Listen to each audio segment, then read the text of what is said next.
is what we have covered a bit, but this is necessary for you to understand, because when you are going to pitch yourself out, you need to be very clear. So, do you know why you are in product management? This is an answer. I don't need an answer from you, right? Because I'm not going to take your interview today. But what happens at times is, for example, let us say Abhishek has been in management roles, he has been in business roles. Now suddenly over the last 1 year he's in product management. So the first question which somebody would ask is, hey, you have been in different non-product roles, why are you suddenly coming in product management? So Abhishek should have an answer, and the answer should be convincing enough, which either fools the hiring manager or convinces himself in a very, very, genuine way that I have got this much of experience, I know my strengths, weaknesses, I have seen what PMs do, and it's fascinating. Rather than saying, hey, PM is a very lucrative job, I want to boss around people, I want a 50 lakh package, that is why I want to become a PM. So it shouldn't be like that. So the Amit, point what I'm sorry to barge in. Actually, I'm not able to figure out where to raise my hand. So no worries, no worries. Amit, this is actually one of the area where I struggle. I would honestly say I struggle, or I'm just not able to crack the nut, or maybe I'm trying to crack the walnut by licking it. So it's just not happening. Thing is that if you look at my background, I worked into diversified domains as well as roles. Okay, I'm not stuck to any one single thing, and that's pretty much by virtue of my likes, because I'm fascinated about certain sectors which I've already pursued it. I don't want to get stuck with only one single role in my life, or trying to be a product guy for the rest of my life till the time I retire from this particular role. Or so you get the crux of it, right? So this is where just to pursue my passion, it's good. But I think for most of the hiring managers, this is something that does not go down well with them. So we can call it stereotyped approach, or whatever may be the right word for it. But usually, though not in the Western part of the world, it does not happen that way. But sadly or unfortunately, in India, it definitely happens that way, no matter how much we try to defend it. So how do I go about it? That's where I was more keen to get your guidance.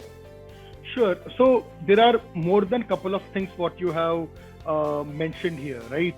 So let us tackle it one by one. And Kanchan and Gaurav, please feel free to chime in with your thoughts as well, because you might have seen, your colleagues, some of your colleagues who might be having certain similar challenges in their lives, like Abhishek has, or even in your career journey, you might have faced certain months wherein this kind of scenarios just mirrored there, right? So to answer, I'll answer it randomly. It's not necessary that you should be an industry expert. I have worked from retail to gaming to edtech to fintech to now kind of SaaS, kind of B2B2C products for Office 365 in Microsoft.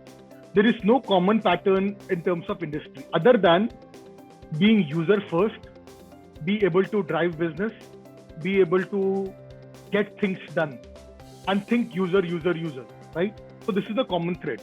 This is what a product manager does. When you say you don't want to be a PM throughout your life, when you become a PM or as you are working as a PM, you have interacted with all domains.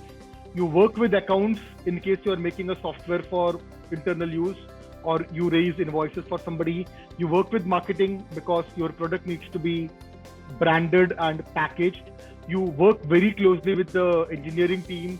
You work very closely with the UI UX team. There is absolutely nothing what you can do after being a product guy, because you have tasted waters of all seas, if I may use the word. what next can you do? You can become an entrepreneur, because an early stage entrepreneur, co-founder, is exactly doing what a product manager does. The difference is there, the challenges are in a different manner. As a PM of a company, the challenges are different. You need to ask yourself what fascinates you. Once you are clear about what you want, then you can package that in a manner to make the interviewer understand what he or she wants to hear. So, is it that I am suggesting you to lie? No. I am suggesting you to be diplomatic in what you are saying. I am suggesting you to weigh your words carefully. If you are a square peg and you want to get into a round hole, you need to mold your edges, make that curvature so that you can temporarily fix. Does that mean that for lifelong you are going to be in that manner? No. Maybe 2 years, 3 years down the line, you realize that this is not your calling, which is absolutely fine.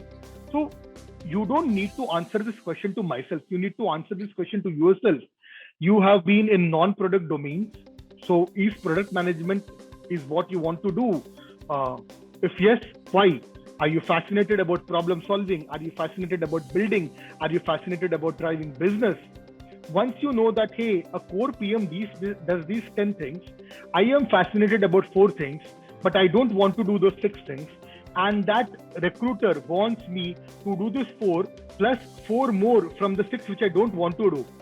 Then you have to do that kind of storytelling, that yarn spinning in a manner so that you convince the recruiter your non-product background till now is actually an edge what you have over others.